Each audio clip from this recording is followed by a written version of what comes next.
아브라함이 본토 친척 아비집에서 하나님께 자기를 불러내신 그 하나님은 자신에게 주신 약속을 반드시 성취하시는 하나님, 약속을 반드시 이루시는, 응답하시는 하나님, 여호와 하나님을 믿으니 하나님이 이것을 아브라함의 의로 여기셨습니다. 그리고 아브라함에게 다시 한번 땅을 주실 것을 약속해 주셨습니다. 아니, 더 정확하게 얘기하면, 아브라함아, 내가 너를 내 본토 친척 아비집 갈대아 우르에서 너를 불러낸 것은 내가 너에게 땅을 주기 위함이라는 것입니다. 7절 말씀 같이 읽겠습니다. 또 그에게 이르시되 나는 이 땅을 내게 주어 소유를 삼게 하려고 너를 갈대아인의 우르에서 이끌어낸 여호와니라. 자, 6절 말씀이 아브라함이 여호와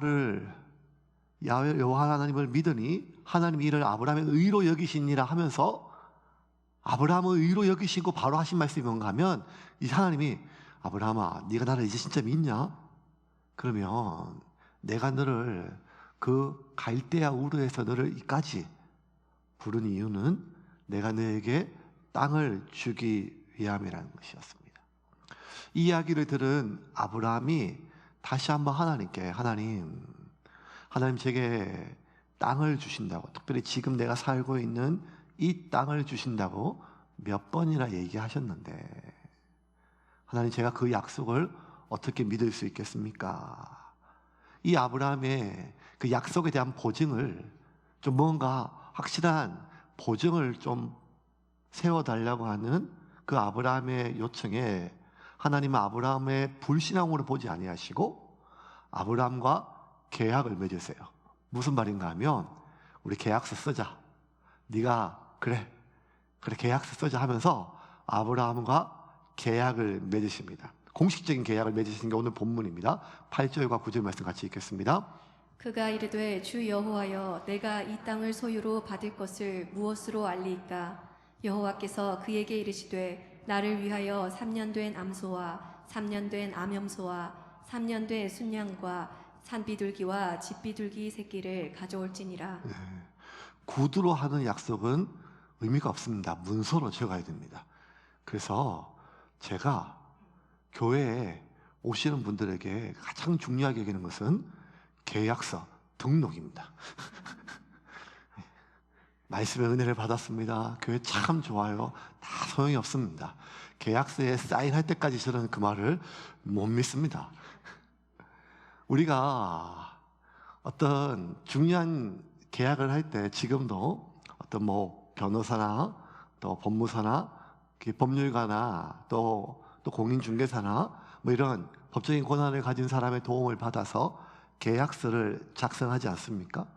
아브라함이 살던 이 시기에도 한 4천 몇 년 전에도 고대 근동 지역에서 중요한 계약을 맺을 때는 종이에 쓴 문서가 아니라, 그때 종이도 귀할 때니까, 종이도 없을 때니까요. 어떻게 계약을 맺었는가 하면 이 짐승을 가져다가 반으로 쪼갭니다. 그리고 간을 쪼개고 양쪽에 벌리고 그 둘 사이를 이렇게 계약 당사자가 지나간다는 거예요. 지나간다는 말은 무슨 말인가 하면, 우리가 계약서를 쓰고 계약을 하고 계약을 파기하면 계약금의 2배 이렇게 위약금을 묻잖아요.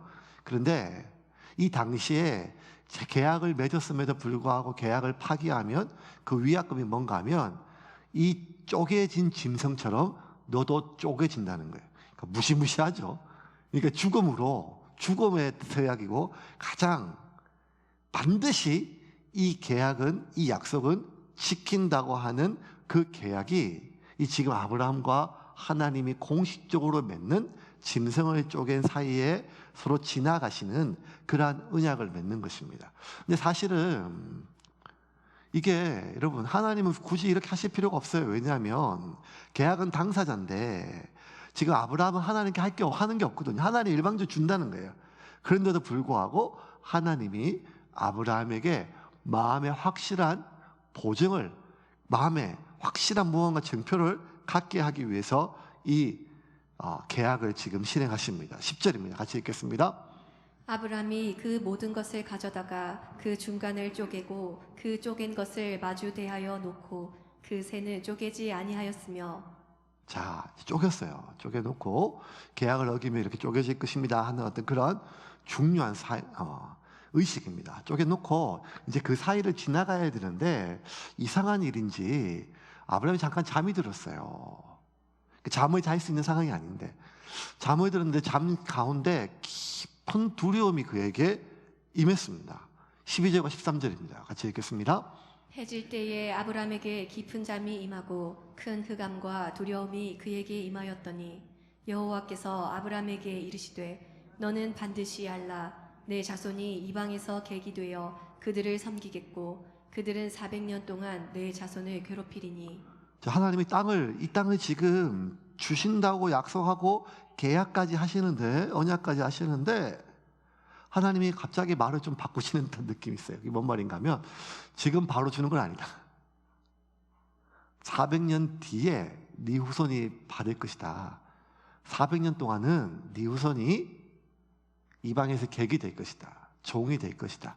하지만 그 400년이 지나면 네 후손들이 반드시 많은 재물을 가지고 그 땅에서 나오고 내가 지금 너에게 주기로 한 이 땅을 네 후손들이 받을 것이다 라고 말씀을 하십니다. 13절부터 15절입니다. 같이 읽겠습니다. 여호와께서 아브라함에게 이르시되 너는 반드시 알라 내 자손이 이방에서 객이 되어 그들을 섬기겠고 그들은 400년 동안 내 자손을 괴롭히리니 그들이 섬기는 나라를 내가 징벌할지며 그 후에 내 자손이 큰 재물을 이끌고 나오리라. 너는 장수하다가 편안히 조상에게로 돌아가 장사될 것이요. 자, 아니 땅을 400년 뒤에 받는다는 말이 이게 사실 별 그렇게 와닿지 않죠, 그죠? 예, 만약 여러분이 이번 주 만약 그럴 일이 없지만 하나님이 계시가 있어서 로또를 샀어요. 번호를 알려주셨어요. 그래서 로또 당첨이 됐어요. 하나님 감사합니다 하고 주일날 감사한것까지 했는데 그날 하나님이 당첨금은 400년 뒤에 줄게 뭐 이런 말은 사실 그렇게 왜 이러실까 하나님이 아니 땅을 주신다고 내가 너에게 그리고 너의 후손에게 땅을 주신다고 그리고 갈대아 우르에게 너를 불러내가지고 이까지 끌고 오시니 그것도 땅을 주신다고 하시는 건데 왜 400년 뒤에 주시느냐 그 이유가 뭐냐 하나님이 아브라함에게 이 땅을 주시는 이유가 오늘 좀 나와요. 왜 400년 후에 주시는가 하면 지금 이 땅에는 가나안 7족속 특별히 아모리 족속들이 살고 있는데 이 아모리 족속들의 죄가 아직 다 차지 않았다는 거예요. 이 아모리 족속들의 죄가 다 차려면 한 400년은 더 있어야 된다는 거예요. 하나님은 현재, 과거, 미래 동시에 보시니까요. 동시에 보세요. 그러면 지금 너에게 줄 수 없다는 거예요. 그러면서 400년 뒤에 이 땅에 살고 있는 아모리 족속들의 가나안 족속들의 죄가 다 차면 그때 너의 후손들에게 이 땅을 주시겠다고 말씀을 하십니다. 16절입니다. 같이 읽겠습니다. 내 자손은 4대 만에 이 땅으로 돌아오리니 이는 아모리 족속의 죄악이 아직 가득 차지 아니함이니라 하시더니 자, 4대. 이 당시 지금 한 세대가 한 20년, 30년 되지만 이 아브라함 시대에는 사람들이 오래 살았기 때문에 한 세대를 한 100년 봐요. 4대면 400년이에요. 그 400년 뒤에 이제 하나님께서 이 땅을 주시겠대요. 아모리 족속들의 죄가 다 차면. 자, 여기서 여러분, 하나님이 이 땅을 인간에게 주시고 통치하시는 가장 중요한 땅의 원리가 나와요. 땅의 원리가. 무슨 말인가 하면 하나님은 그냥 아브라함에게 히브리 민족에 내가 널 선택했으니까 내가 선택한 네 민족은 무조건 내 새끼 다른 민족들은 아니야. 그러니까 그때 그냥 다 썰어버리고 무조건 죽여버리고 그 땅을 내 자식에게 주고 그런 분이 아니라는 거예요. 우리가 성경을 읽어보면 특히 여호수아부터 정복 전쟁을 보면 우리가 우리 자신을 이스라엘 백성들로 보면 신나는 일이지만 그 땅에 살고 있는 백성들의 입장에 봤을 때는 침략의 역사처럼 보일 수 있거든요. 마치 우크라이나 같은 거죠. 아니 다른 민족이 와가지고 우리 살고 있는데 수백 년 동안 이 땅에 살고 있었는데 갑자기 그 지들 땅이라고 이야기하면서 사람들을 죽이고 심지어 남녀노소 뭐 이런 거 도륙하고 멸하고 뭐 이런 단어가 듣기면 이거는 무슨 그게 하나님의 공이고 하나님의 정의냐? 뭐 인간의 원죄론 얘기하면 살 말이 없지만 뭐 그런 마음 들지 않습니까? 그것을 가지고 그 하나님 섭리야, 하나님 선택된 백성, 하나님 창조주이기 때문에 하나님이 선택할 수도 있고 버릴 수도 있어. 뭐 이런 차원의 문제가 아니라는 거예요. 왜냐하면 하나님이 그 이스라엘 땅이 아니고 원래 그 땅에 살고 있는 가나안 땅에 살고 있는 사람들을 쫓아내시고 그 땅을 아브라함의 후손 히브리 민족에게 주시는 이유는, 더 정확하게 얘기하면 그 땅의 원래 주인이었던 아모리 족속들에게 그 땅을 빼앗는 이유는 그 땅에 살고 있는 아모리 족속들의 죄악 때문이라는 거예요. 왜냐하면 이게 하나님이 땅을 다스리고 땅을 통치하시는 하나님의 일관된 땅의 원리예요. 하나님이 땅을 통치하는 땅의 일관된 원리, 땅의 원리가 무엇인가 하면 이 땅의 모든 주인은, 인간들이 살고 있는 모든 땅의 주인은 하나님이라는 거예요. 왜냐하면 하나님이 창조하셨으니까요. 하나님이 주인이세요. 근데 하나님이 이 땅의 모든 주인이시지만 하나님이 이 땅의 모든 이 땅을 점유하지는 않으세요.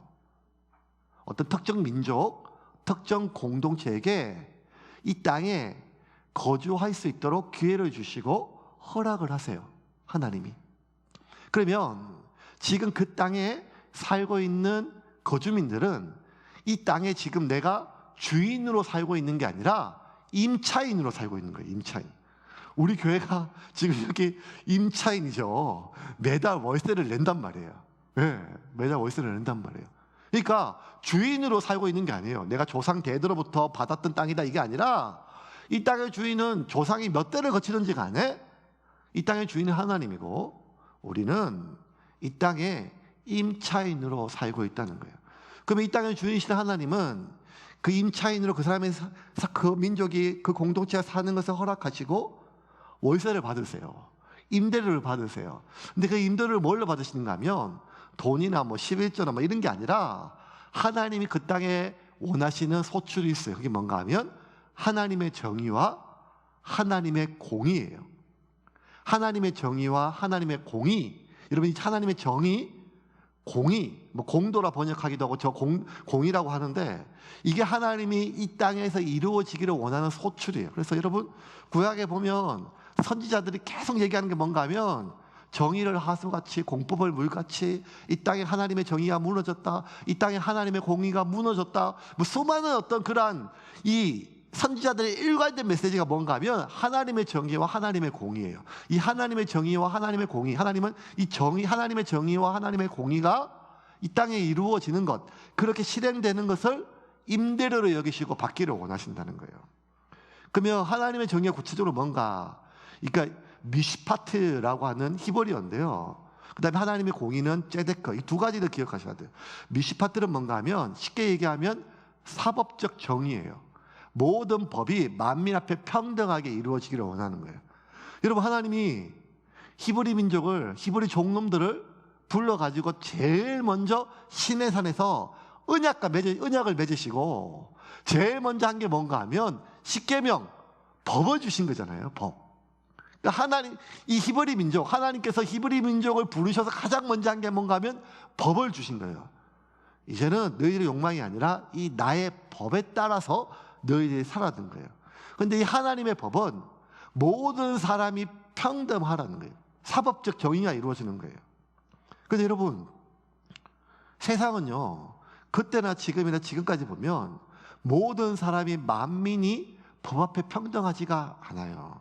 물론 헌법이나 법치주의에 우리가 지금도 살고 있지만 21세기의 대한민국의 민주주의 법치주의에 살고 있는 우리조차도 힘이 있고 돈이 많은 사람들은 큰 죄를 지어도 자신이 가지고 있는 돈으로 아주 유능하고 전관예우, 바로 지금 검사나 변호사 아니면 뭐 판사에서 퇴직한 그런 전관을 사면, 변호사로 사면, 아니면 자기가 가지고 있는 힘을 의지해서 검찰이나 아니면 경찰 조사 차원에서도 벌써 자신의 힘과 인맥을 이용해 가지고 자신이 지은 죄의 법 앞에 평등한 게 아니라 법을 빠져나가지만 돈도 없고 변호사도 살 수 없고 국선 변호사밖에 없고 힘도 없어서 경찰 조사할 때 누구 하나 전화해서 연락할 사람도 없으면 작은 죄를 저질러도 그 죄 앞에 모든 벌을 받는 게 오늘날 현실이잖아요. 그래서 무전유죄, 유전무죄라는 말은 옛날이나 지금이나 그 죄를 합리화하는 말이 아니라 이 법 앞에도 빈익빈 부익부 현상이 일어나는 것이 오늘날 이 시대라면 아니겠어요? 그러면 수천 년 전에는 어땠겠을까요? 법이 있었죠. 함무라비 법전부터 시작해가지고 고대에 나오는 각 모든 시대의 법이 다 있어요. 그런데 그 법은 힘을 가진 자의 권리를 대변하는 법이에요. 돈이 많은 사람의 가진 것을 대변하는 법이었어요. 하나님은 그렇게 가난하고 힘이 없는 자들이 압제당하고 돈과 권력을 가진 사람들에게 고륙을 뽑아 먹히는 것을 그 꼴을 보시려고 이 땅을 지으시고 그 사람들을 이 땅에 거주하게 하신 것이 아니란 말이에요. 이 건물주가 임차인이 들었을 때 이 건물이 좀 이쁘게 쓰기를 바라는 거 아니겠어요? 여러분, 세움교회 들어올 때 저희가 처음 들어왔거든요. 이 건물에 처음 들어왔어요. 지금 아무것도 없었어요. 원래 이 보증금이 있는데 우리 교회 집사님이 또 잘 건물주한테 얘기해 주셔가지고 보증금도 얼마 안 내고 들어왔어요. 근데 제 집에 들어왔을 때 뭐 이렇게 하는데 한 칸씩 할 때 보증금이 계속 내야 되는데 보증금 거의 안 내고 있는 보증금도 깎아먹고 저희가 한 칸씩 늘렸거든요.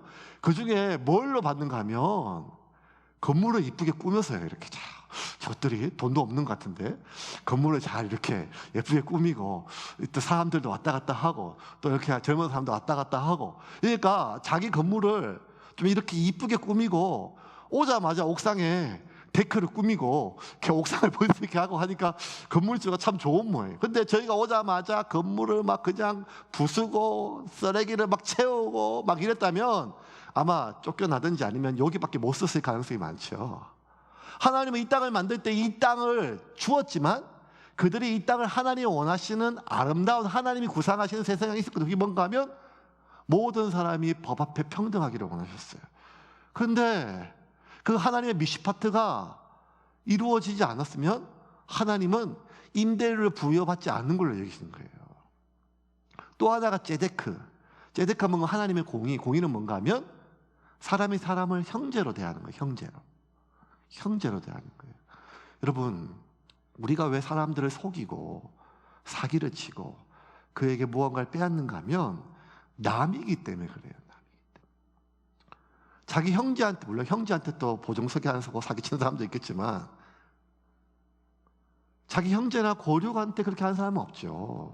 아무리 힘들어도 아무리 어려워도 내 자식에게, 내 부모에게, 내 형제에게는 거짓말하지 않습니다. 사기치지 않습니다.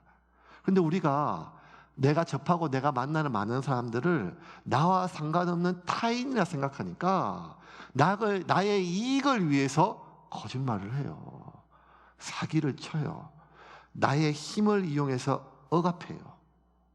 나의 지위를 이용해서 그를 눌러요. 여러분, 갑질이란 말이 뭐예요? 나는 사장이고 너는 직원이니까 나는 너에게 돈을 주니까 나는 너한테 이렇게 할 권리가 있고 너는 나한테 이렇게 앞에서 굽신굽신할 의무가 있다는 거예요. 손님은 왕, 고객은 왕이란 말 때문에 이 땅에 얼마나 많은 갑질이 있습니까? 나는 손님이니까 당연히 이렇게 얘기할 수 있고 너는 이걸 팔아먹는 사람이니까 당연히 너는 내가 이렇게 하는 얘기를 들어야 된다고 하는 이러한 저급한 문화가 갑질로 되니까요. 여러분, 오죽하면요, 요새 공공기관의 AS는 아니면 일반 무언가 핸드폰이나 전화할 때 첫 마디가 뭐가 나오는가 하면 지금 전화를 상담하는 누군가의 귀한 자식입니다. 여러분, 그 얘기 들을 때마다 가슴이 아파요. 그거 유치원도 아는 당연한 진리 아니에요. 누군가의 자식이니까 태어났죠. 인간 복제가 아니니까요. 누군가에게 귀한 자식이란 말이에요. 그런데 함부로 욕을 하고 소리를 치고 무릎을 꿇리고 눈에 보이지 않는다고, 내가 누군지 모른다고 욕을 하고 저급하게 하고 음란한 이야기를 하고 하는 모든 것들은 뭔가 하면 나와 상관없으니까요. 우리 가족이 아니니까요. 우리 형제가 아니니까요. 하나님 그게 아니라는 거예요. 이 땅의 모든 생명들은 내가 지었다는 거예요. 그러면 너희들은 네가 만나고 접하는 사람들을 너와 다른 타인이 아니라 형제로 대하라는 거예요. 함부로 대하지 말고, 네가 힘이 있다고 그를 억압하거나 네가 뭘 좀 가졌다고 갑질을 하는 게 아니라, 굴림하는 게 아니라, 오히려 네가 배부르고 네 앞에 있는 누군가가 배고프면 네 것을 함께 나누라는 거예요. 우리가 그렇지 않습니까? 부모된 입장에서 내가 좋은 집 살고 등 따시고 배부른데 내 자식이 지금도 갈 데도 없고 잘 데가 없고 배가 고프면 그 밥이 내가 넘어가겠어요? 하나님 그걸 명령하신 거예요. 너희가 서로 다른 존재가 아니라 한 형제로 대하는 거예요. 갑질하지 말고, 제발 좀 함부로 대하지 말고, 거짓말하지 말고, 사기치지 말고, 힘으로, 돈의 원리로 그렇게 대하지 말고 형제로 대하는 거. 그게 째데크예요. 하나님의 공의가 이루어지는 거예요. 그러면 하나님은 이 땅을 하나님의 정의와 하나님의 공의로 이루어지기를 바라는 거예요. 법 앞에 평등하고, 형제가 형제를, 사람이 사람을 그렇게 나와 상관없는 타인으로 막 대하는 것이 아니라 소중히 대하는 것. 그 하나님의 미시파트와 하나님의 정의와 하나님의 째데크, 하나님의 공의가 이루어지는 것, 그것을 하나님은 임대료로 받으신 거예요. 그가 비록 이방인이라 할지라도, 하나님을 아직 모르고 이방신을 섬긴다 할지라도 그 땅에 살고 있다면, 내가 준 땅에 살고 있다면 너희들은 이 공의 그리고 이 정의가 임대료를 지불해야 된다는 거예요.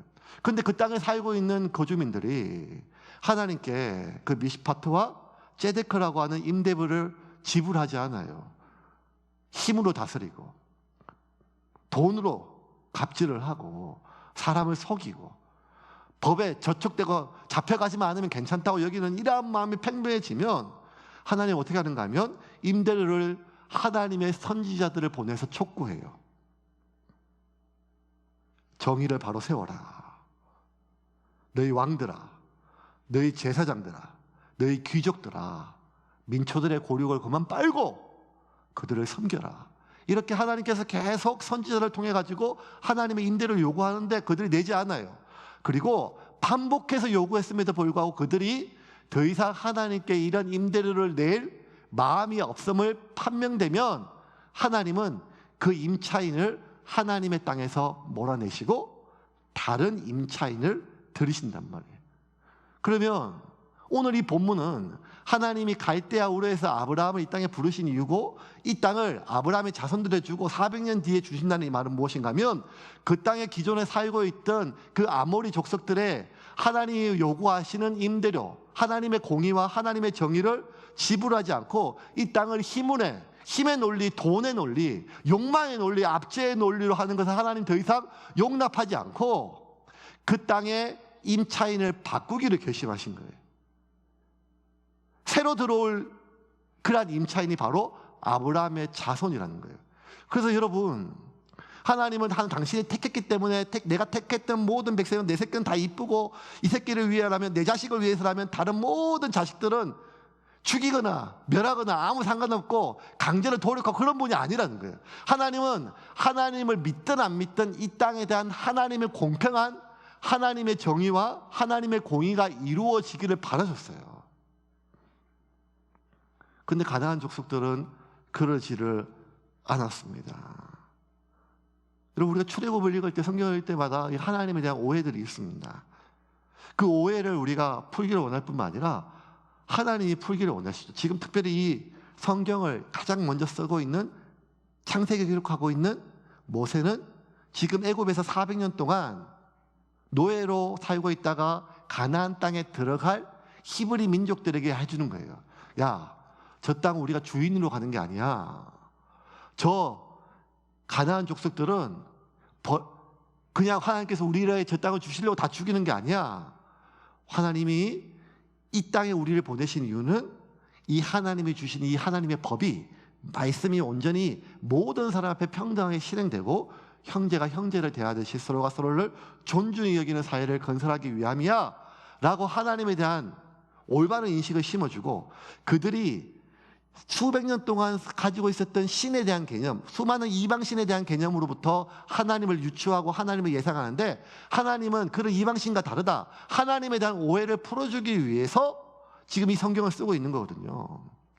여러분, 고대 건동 지역에 특별히 아브라함이나 오늘 본문에 있는 아브라함이나 아니면 이 히브리 민족들, 당차 수백 년 뒤에 나타날 히브리 민족들이 가지고 있는 하나님에 대한 오해가 뭔가 하면, 그들이 일반 신들과 하나님을 비슷하게 생각을 한다는 거예요. 모든 이방의 신들은요, 그들의 그 신에 대한 신앙의 가장 중요한 핵심을 뭘로 보는가 하면, 그 신앙심의 마음을 예배, 즉 제사로 표현해요. 제사는, 제사에서 가장 중요한 것은 무엇인가 하면 그 제사를 드리는 헌제자의 정성과 재물이에요. 재물. 그러니까 여러분, 헌제자가 정성을 많이 드리고 그리고 재물을 좋은 것, 귀한 걸 드리면 되죠. 그래서 풀보다는 고기가 낫고, 새보다는 염소가 낫고, 염소보다는 소가 나은 거죠. 그런데 가장 귀한 재물은 자신에게 가장 귀한 자식을 드리는 거죠. 그래서 여러분, 암몬 족속 같은 경우는 밀곰, 이런 몰렉이라고 하는 이런 신을 섬겼는데, 이 암몬 족속은 가장 귀한 제물로 자기 자식을 불로 태우는 인신 제사로 드렸어요. 그러니까 여러분, 이방 신들은 그 제사의 헌제자의 정성과 제물이 되게 중요해요. 근데 하나님은요, 그게 아니었어요.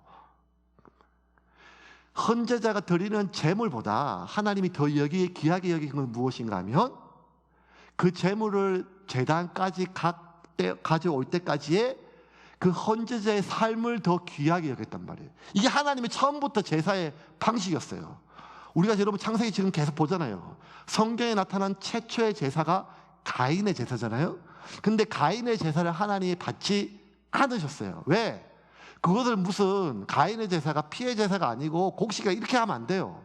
정확하게 성경을 얘기하면 뭘 안 받아? 하나님이 받지 않은 건 뭔가 하면 가인과 그의 제물을 받지 않으신 거예요. 창세기 4장 5절 보겠습니다. 같이 보겠습니다. 가인과 그의 제물은 받지 아니하신지라 가인이 몹시 분하여 안색이 변하니. 가인을 안 받으신 거예요. 가인을. 그의 삶이. 가인과 그의 제물. 그러니까 성경에 나타나는 하나님께 드려지는 최초의 제사부터 하나님은 제물을 하찮게 해요. 제물도 귀하지만 제물보다 더 귀한 건 뭔가 하면 이 제물을 가져올 때까지의 그 헌제자, 그 제물을 드리고 제사를 드리는 그 사람의 삶을 귀하게 여긴다는 거예요. 그런데 이방 종교는 아니었어요. 그 제사를 드릴 때 헌제자의 정성, 뭔가 하면 지금까지 어떤 삶을 살았든지 간에 제사 드리기 직전에 목욕 재개하고 마음을 정결하게 하고 그 전까지 사람들을 압제하고 사기치고 그렇게 제사를 모아서 좋은 소를 드린다 할지라도 제사를 드리기 직전에 막 회개하고 정결하게 하고 그리고 귀한 제물을 드리면 그 정성과 그걸 받았지만 하나님 그게 아니라는 거예요.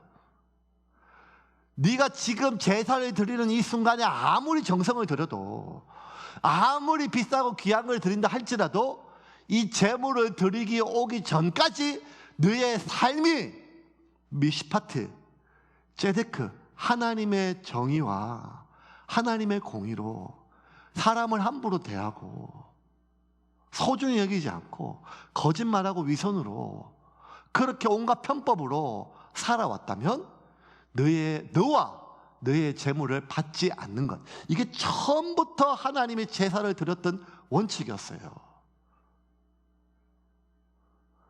사람들이 또 하나님에 대해서 오해하는 게 뭐였는가 하면 일반 신들은 일상의 삶보다 종교 의식이 가장 중요했어요. 그래서 그 당시에 고대 건동 지역의 사람들이 가장 먼저 이방신들의 가장 중요한 문화는 신전 문화였어요. 신전 문화. 신전을 좋게 짓고 그 앞에서 얼마나 예식을 귀하게 의식하게 엄숙하게 하느냐. 근데 하나님은 종교의식보다 일상의 삶을 더 중요시 여겼던 거예요. 종교의식보다 일상의 삶을. 성경에서 세워진 최초의 왕이 누군가 하면 사울 왕이었어요. 근데 하나님이 골랐어요. 물론 백성들이 세워달라고 사무엘에게 그렇게 얘기해서 세웠지만 그럼에도 불구하고 하나님께 사울을 세웠어요. 하나님이 고른 거예요. 가장 겸손하고 거룩했기 때문에. 그런데 하나님이 직접 세우신 그 사울 왕을 하나님이 왕 삼은 것을 후회하시고 그를 폐위시키려고 해요. 그 소식을 사울에게 전해요. 그래도 사울이 계속해서 그의 마음을 하나님께 돌리지 않아요. 그랬을 때 하나님이 사무엘을 통해 가지고 내가 너를 버린 이유에 대해서 얘기해요. 내가 너를 버린 이유는 너의 제사의 방식이 잘못됐다는 게 아니라 네가 나에게 순종하지 않는 마음의 태도라는 거예요. 하나님은 종교의식 자체보다 일상의 삶을 더 귀하게 여겼다는 말이에요. 사무엘상 15장 22절 같이 보겠습니다. 사무엘이 이르되 여호와께서 번제와 다른 제사를 그의 목소리를 청종하는 것을 좋아하심 같이 좋아하시겠나이까. 순종이 제사보다 낫고 듣는 것이 순양의 기름보다 나으니. 하나님이 제사 자체를 상관없다, 제사 안 드려도 이 말이 아니에요. 제사를 귀하게 여기고 절기를 귀하게 여기세요. 근데 그것보다 더 귀하게 여기는 게 뭔가 하면 그들의 일상의 삶이에요. 절기를 드리는 유월절 하루 말고 일상의 모든 삶이 나에게 더 소중하다는 거예요. 절기를 드릴 때 나에게 들여오는 1,000마리의 번제보다 일상의 삶이 나에게 더 소중하다는 말이에요. 이게 하나님이 처음부터 가르쳤어요. 그런데 히브리 백성들은요, 그들이 가지고 있는 이방신의 개념으로 계속 하나님을 얘기해가지고 일상의 삶은 어떻든지 간에 종교의식에 집중했어요. 유대인만큼 종교의식에 집중한 사람이 어디 있어요? 하나님께 드리는 제물에 집중했어요. 그 제물을 가져오기까지 자신의 삶에 대해서는 하나님이 처음부터 제사에 대해서, 제물에 대해서, 종교의식이 아니라 일상의 삶에 대해서, 내가 이 땅에 세우고자 하는 것은 하나님의 정의, 나의 정의, 내가 준 이 법 앞에 모든 사람이 평등하고 힘으로, 권력으로, 돈이 아니라 형제가 형제를 소중히 여기고 함부로 대하는 것이 아니라 제발 좀 진실되게 대하라고 했음에도 불구하고 히브리 모든 민족은 제사 자체, 제물 자체, 종교의식 자체, 만약 그들이 종교적인 그 의식 자체에 썼던 마음의 10분의 1이라도 그들의 일상의 삶 가운데 그들이 부리는 사람들을 좀 더 잘 대해주고 그들 주변에 있는 사람들을 정직하게 대했다면 하나님이 그 땅에서 쫓아내지 않았다는 거예요. 근데 히브리 민족은 하나님을 오해했어요. 하나님은 아브라함에게 그 땅을 주시는 이유를 처음으로 밝힐 때가 소돔과 고모라를 멸할 때였어요. 소돔과 고모라 멸할 때 이 땅이 더 이상 우상 숭배, 온갖 제약도 있었지만 하나님의 법이, 하나님의 공의가 올바로 실현되지가 않아요. 그래서 이 땅을 썰어버리고 이 땅에 있는 민족을 다 교체하겠다고 말씀하세요. 그러면서 아브라함에게 처음으로 얘기하세요. 내가 너에게 땅을 주는 이유는 이것이다. 18장 19절 말씀 같이 읽겠습니다. 내가 그로 그 자식과 건속에게 명하여 여호와의 도를 지켜 의와 공도를 행하게 하려고 그를 택하였나니 이는 나 여호와가 아브라함에게 대하여 말한 일을 이루려 함이니라. 내가 그로 그의 자식과 그의 건속에게 명하여 여호와의 도를 지켜, 여호와의 도를 지켜 뭘 해야 하는가 하면 의와 하나님의 미시파트입니다. 공도를 행하고 제데크, 사법적 정의와 법 앞에 평등하고 형제가 형제를 대하게 하는 세상을 그 땅에 실현하기 위하여 그를 택하였나니 이는 나 여호와가 아브라함에게 대하여 말한 것을 이루려 함이라. 시내산으로부터 모세는 이 하나님의 말씀, 이 아브라함을 통해서 너희가 400년 전에 우리 조상 아브라함으로부터 이 땅에 대한 약속을 받았고 우리가 이 땅에 들어가는 이유는 하나님의 법을, 지금 우리가 받는 이 법 앞에 우리가 모두 평등하고 힘이 있건 없건, 왕이든 아니면 민초든 법 앞에 평등하고 형제가 형제를 대하듯이 그렇게 소중히 여기고, 돈이 있다고 함부로 대하지 말고, 내가 위치상 너보다 높다고 갑질하지 말고 소중히 대하는 그 땅을 만들어라 라는 것이 하나님의 명령이었어요. 그런데 그 아모리 족속을 몰아내고 하나님께 새롭게 그 약속의 땅에 세웠던 임차인이었던 히브리 족속이 하나님의 말씀을 순종하지 않고 하나님을 오해하여 하나님의 법과 하나님의 공의와 하나님의 정의가 이 땅에 실현하는 것보다 하나님께 드리는 예물 자체, 이 땅의 일상의 삶보다 종교의식 자체에 그들의 모든 마음이 집중되었을 때 그들은 그 땅을 향한 하나님의 계획을 잃어버렸습니다. 왕은, 귀족은, 제사장들은 넘쳐나는 성전 제물로 사람들에게 고리 대금을 하고, 예수님 당시에도 여러분 성전이 다 장사치들로 다 쓰였잖아요. 성전이 가장 돈이 많았었습니다. 왕은 백성들의 고륙을 빼고, 하나님은 계속 선지자들을 통해서 책망하셨어요. 회개하라, 회개하라. 그래도 더 이상 그들이 하나님이 보내신 선지자의 말을 들을 마음이 없고, 더 이상 이 땅에 하나님의 공의와 하나님의 정의가 시킬 마음이 없음을 확인하자 하나님은 그 땅에 하나님이 세우신 임차인 히브리 백성들을 쫓아내기를 결정하셨어요. 그 하나님의 계획을 알게 됐던 선지자 아모스는 주전 722년, BC 722년 북이스라엘이 아수르에 대해서 완전히 멸망당하고 쫓겨나갈 때 전에 이스라엘 향하여 슬픈 노래를 짓고 이렇게 마지막 예언을 하였습니다. 아모스 5장 1절과 7절입니다. 같이 읽겠습니다. 이스라엘 족속아, 내가 너희에게 대하여 애가로 지은 이 말을 들으라. 정의를 쓴 쑥으로 바꾸며 공의를 땅에 던지는 자들아. 아모스 5장은 이스라엘 백성들을 향하여 지은 아모스의 애가예요. 이 말씀 읽으면서 말씀을 좀 정리를 할게요. 이스라엘 족속들아, 내가 너희에게 대하여 애가, 슬픔의 노래 이제 끝이 났어요. 마지막까지 돌이키지 않아요. 왜 그러는가 하면 정의를 쓴 쑥으로, 미시파트, 정의가 미시파트예요. 하나님의 정의를 쓴 쑥으로 바꾸고, 공의, 제데크, 하나님의 공의를 땅에 던지는 자들아. 11절과 12절 제가 읽을게요. 구체적으로 너희가 힘없는 자를 밟고 그에게서 미래 부동한 새를 거두었으며, 너희가 비록 다듬은 돌로 집을 건축하였으나 그렇게 힘없는 자로 밟고 그렇게 부당하게 이익을 취해가지고 돈을 걷어가지고 뭘 했는가 하면 다듬은 돌로, 민초들은 나무로 지푸를 만든 집에 살지만 다듬은 돌로 지은 좋은 집에, 비싼 집에 산다 하여들 거기 거주하지 못한다는 거예요. 아름다운 포도원을 가꾸었으나 그 포도주를 마시지 못한다는 거예요. 너희의 허물이 많고 죄악이 무거움을 내가 아노라. 너희는 의인을 학대하며 뇌물을 받고 성문에서 가난한 자를 억울하게 하더라. 성문은 재판장입니다. 뇌물을 받고 돈을 받고 그의 죄를 무마하고, 힘있고 돈 있는 자는 그의 죄를 감하여 주고, 힘없고 돈 없는 자는 그 무거운 법 앞에 짓눌리는 이 세상을 만들려고 내가 이 땅을 아모리 족속을 몰아내고 너희들을 세우지 않았다는 겁니다. 21절부터 24절까지 내가 너희 절기들을 미워하여, 하나님 절기를 미워한 게 아니라 너희의 절기를 미워한 거예요. 멸시하며 너희 성회들을, 하나님 모이는 이 예배를 멸시한 게 아니라 너희가 그렇게 사람들을 짓누르고 억압하고 불법으로 하는 너희의 절기와 너희의 성회를 내가 기뻐하지 않는다는 것입니다.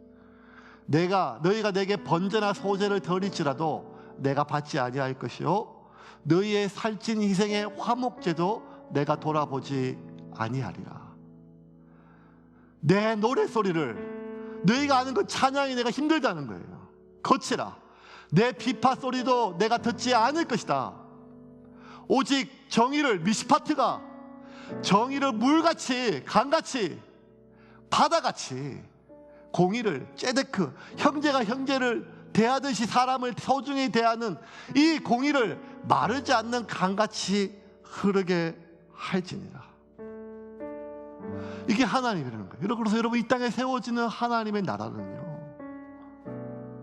수많은 성전이 세워지는 게 아니라 하나님의 법이, 하나님의 공의가, 하나님의 사람이, 모든 사람이 정직하고 진실되게 함부로 제발 사람을 대하지 않고 소중히 여기고, 내 것과 네 것이 나누는 것이 아니라 형제이기 때문에 힘들고 연약한 자들 있다면 내 것을 나누어지는 이 세상을 만들기 위해서 하나님께 세웠는데, 이 땅에 수많은 성전이 예루살렘뿐만 아니라 애굽 땅에, 저 시리아 땅에, 이란 땅에 성전이 세워진다 할지라도 이렇게 똑같이 하나님의 미시파트와 하나님의 ጼ데크가 무너졌다면 그건 하나님의 나라가 아니라는 것입니다.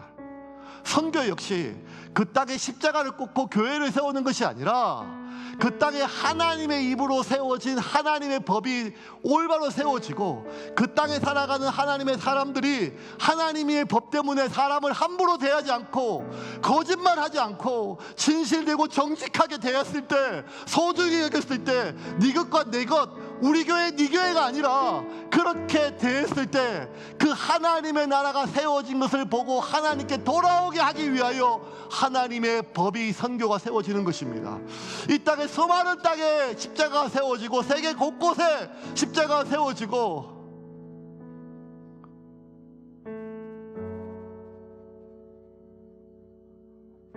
정교회를 믿는 러시아가 그렇게 우크라이나를 침략한다면, 지금 내 바로 앞에 있는 교회가 힘들고 연약함에도 불구하고 우리가 많이 모인 것을 부흥으로 여긴다면, 나는 사장이기 때문에, 너는 직원이기 때문에 함부로 대한다면, 나는 소비자고 너는 판매자기 때문에 갑질한다면, 하나님은 그 땅에 토하여 내신다고 말씀을 하셨습니다. 여러분, 우리가 드리는 예배는 무엇보다 소중합니다. 근데 이 예배가 하나님이 받으시는 예배가 되기 위해서는 우리의 일상의 삶이 하나님의 말씀 앞에 서야 됩니다. 우리가 드리는 이 예물은 하나님이 귀하게 여기시는 예물입니다. 그런데 그 예물을 마련하기까지의 우리의 삶이 하나님은 더 귀하게 여기신다는 것입니다. 그러므로 하나님의 나라는 기독교 브랜드 국가를 세우는 것이 아니고, 하나님의 공의가, 하나님의 정의가 강같이 물같이 진실되고 정직하여 하나님 때문에, 형제가 형제를 대하듯이 너와 내가 남이 아니고 소중히 대할 때 하나님 때문에, 하나님으로 이어지는 공의와 정의가 세워지는 나라가 하나님의 나라임을 믿으시기를 바랍니다. 그러므로 이번 주 한 주도 여러분, 우리는 하나님의 나라를 위하여 애씁시다. 목사가 아니라 여러분이 하나님의 나라를 세워가는 사람입니다. 직원들을 함부로 대하면서 직원 드려지는 직원 예배가 무슨 의미가 있겠습니까? 온갖 위선과 거짓말로 사기치면서 교회에 내가 데려오는 것이 전도가 아닙니다. 하나님의 공의와 하나님의 정의로 하나님 나라를 확장시켜 나가는 저와 여러분이 하나님의 교회가 됨을 믿고, 이번 한 주 내 안에 계신 예수님의 음성을 통하여 그렇게 살아가는 여러분이 되기를 주님의 이름으로 축원합니다.